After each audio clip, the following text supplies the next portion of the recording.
So now we're going to go back to our stepwise explanation of how you actually carry out your watershed outreach campaign. And we're going to talk about ways to evaluate its effectiveness.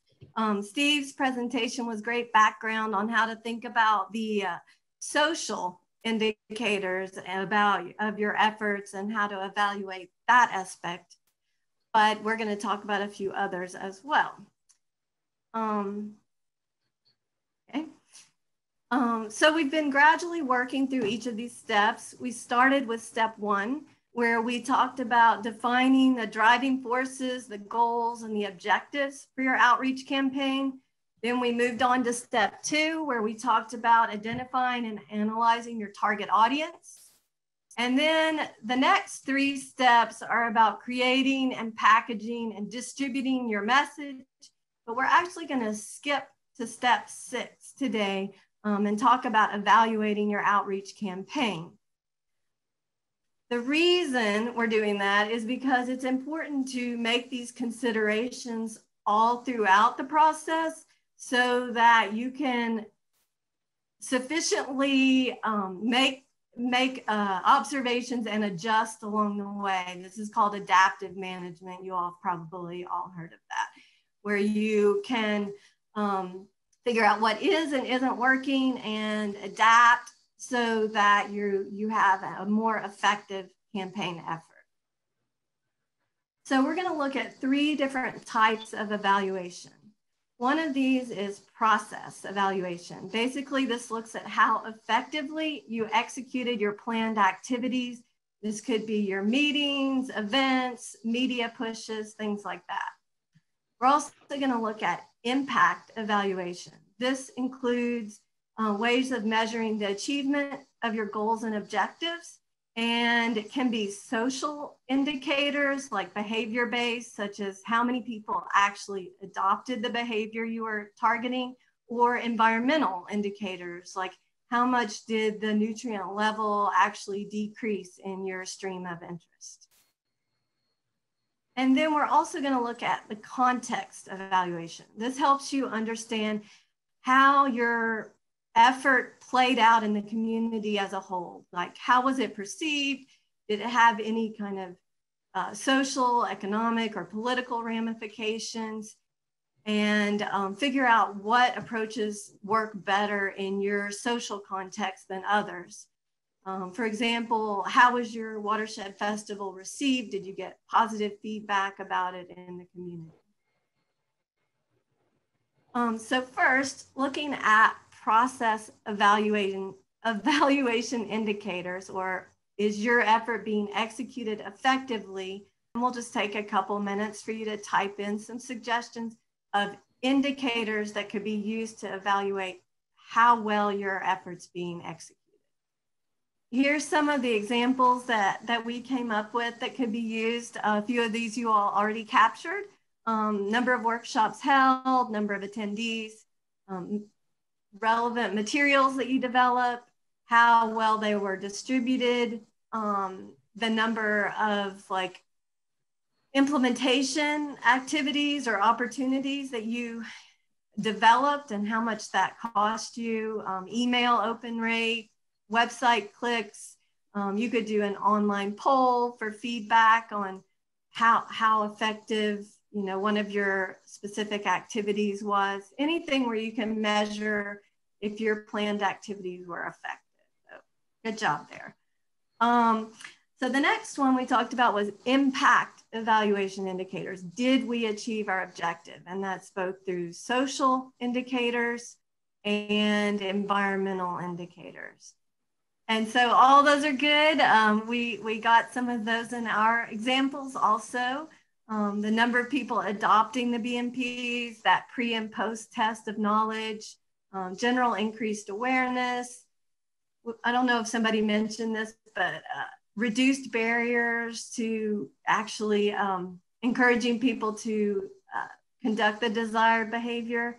And then environmental indicators. This logic is a lot easier for me, like the water quality changes, increased in maybe a habitat bioassessment score, or that number of feet of a riparian buffer zone that's been widened or improved. So those are all good examples there. And then we wanted to mention, this was a reference that we made in our last week's presentation. This document from the Great Lakes Regional Water Program has some really good kind of general examples of thinking through social indicators.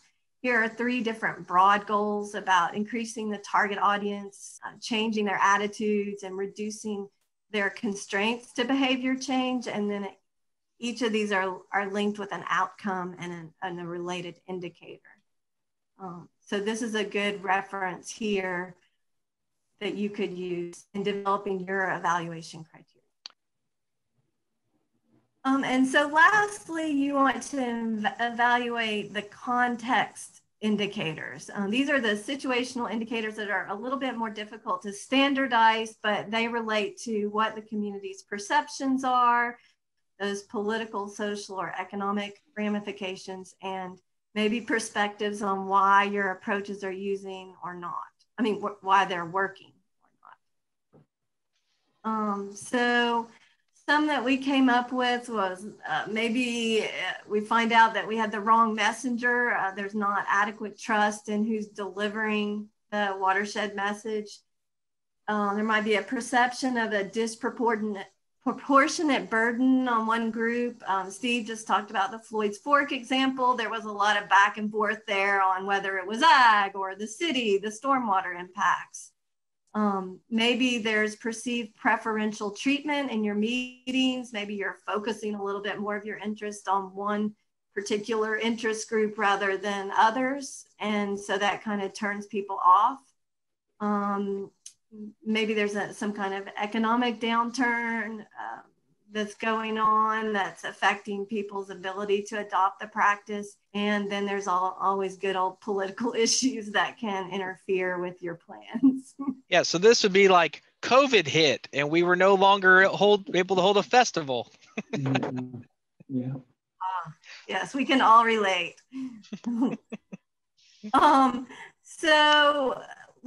So each week we've kind of gone through those worksheets that we provided you, and I noticed that Steve emailed those again today, and we have an Excel worksheet that relates directly to these evaluation considerations. So you'll want to think through each of the outreach strategy steps and see if there's a good way that you can evaluate it using one of these approaches. Not that you necessarily need to evaluate at every level, and some indicators are better used for certain steps. For example, like you might be more likely to use a process indicator for thinking about how you distributed your message, or context for how you consider your target audience. And I've already admitted that this logic doesn't really come naturally to me like it does maybe to Steve.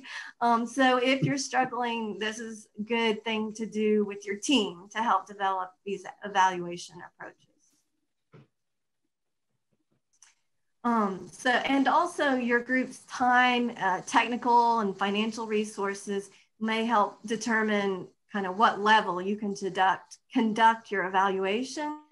But at a minimum, you want to consider these things here in the bulleted list, like whether or not your objectives are actually being achieved. If your target audience is being reached, you want to assess what types of responses you're getting to your distributed materials. And you want to make any needed improvements for your message, the comprehension of your message, and the adoption of the ultimate desired behaviors. And so your project success will depend on how well you developed it, planned it, implemented it, but also on how well you evaluate and adapt it along the way. And you're putting a lot of thought into developing your strategy, but you also want to invest some time into ensuring that it actually works. So we wanted to go through just a few examples before we do a short group activity. Here's one from a Mill Creek example where stream bank fencing was used to help improve water quality, so to keep the livestock out of the creek. And some indicators that would help evaluate that project. So the number of farmers who showed interest by contacting your project staff, that would help look at the impact and context evaluation. Or for looking at process, you could look at the number of articles that were published in local media outlets, or number of farm tours given to help see the demonstration projects and create buy-in. And then for impact, you could look at the number of stream miles that were fenced off, or direct water quality measurements to see if you have improvements in reducing levels of suspended solids or E. coli levels. A great example that we found out about from Delaware is a slightly different angle, but it was developed for Newcastle County in Delaware, where a stormwater permit required the county to generate 250,000 advertising impressions and generate statistically valid increases in stormwater awareness. And so to do this, the county chose to promote their illicit discharge hotline. So that reports like illegal discharges of pollutants into the streams. And they had a hotline number 302 STOPPIT, with the double P standing for prevent pollution. And to begin, they conducted surveys via phone, text, and emails, and then ran this promotion for a month in 2015. They had a $60,000 budget. They have a population of about 550,000 residents. And they focused on 4 behaviors. These were proper disposal of motor oil, yard waste, pet waste, and household chemicals. And they ran commercials on cable TV, YouTube, Facebook. They used online banners, put up billboards, and then also communicated through partners and community groups. And their end result was very impressive. They achieved 10 million impressions through this campaign. And they were able to show statistically significant changes in awareness through these surveys that they did, sometimes doubling the awareness levels. And they also increased the actionable reports on illicit discharge activities in the community. And because they measured where they were getting these reports from, they were able to adjust their campaign in the future years so that it cost less and created an even greater impact. For instance, they found that the online ads only cost 1/3 of the budget, but they produced 2/3 of the illicit discharge reports. And they also saw that billboard signs and posters were cheap, but really didn't produce much in the way of results at all. So if you're interested in learning more about this campaign, we recommend you watch a webinar that's, the link is posted or listed at the bottom of this slide. So in summary, we want you to, how much time do we have? We have a little time. So take about 15 minutes and we're gonna go into groups again and think through this evaluation step of your campaign.